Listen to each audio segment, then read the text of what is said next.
So if you clicked on this video about trusts, that must mean you have some question about trusts. Most people find trust very intimidating. They feel that, oh, trusts are only for people that have a lot of money and a big estate plan, and that doesn't apply to me. Or maybe some people recognize that there are trusts for everyone, but they're sort of lost in the world of, do I need an income trust? A revocable trust? How about an irrevocable trust? A life insurance trust? There's many different types of trust. So obviously, I'm not going to go into explaining all of them for you right now, but I just want to leave you with a few simple thoughts. And then, of course, if you have more questions, you can always give us a call and we can explain it in more detail. But basically, the way I describe trusts is that it's kind of like an empty suitcase.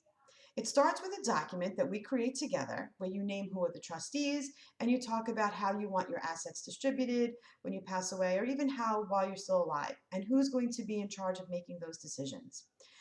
You sign the trust document that we prepare, and then you go to the bank and you just simply change the title on the assets that you already have.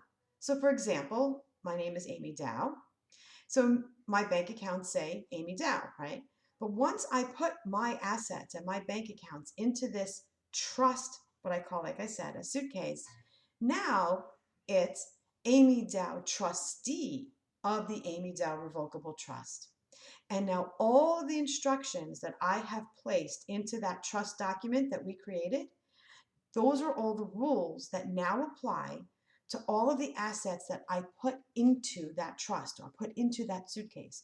So it can be an investment account, brokerage account, savings account. It can be your home. As long as we change the title or the ownership of that asset into the name of the trust that we've created, now all the rules of the trust will apply to those assets. And anything that's not placed into that trust is sort of separate. And we'll talk about how that gets addressed in another discussion.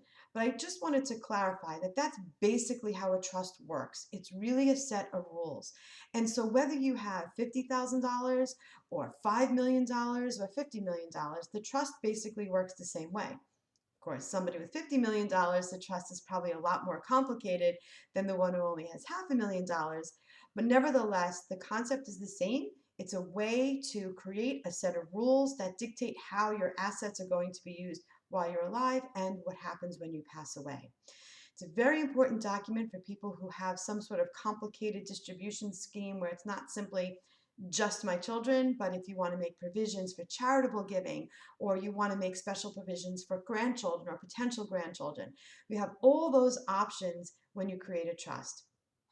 So if you want to learn more about specific types of trusts and what kind of trust might work for you in your circumstances, just give us a call. We'll be happy to explain it.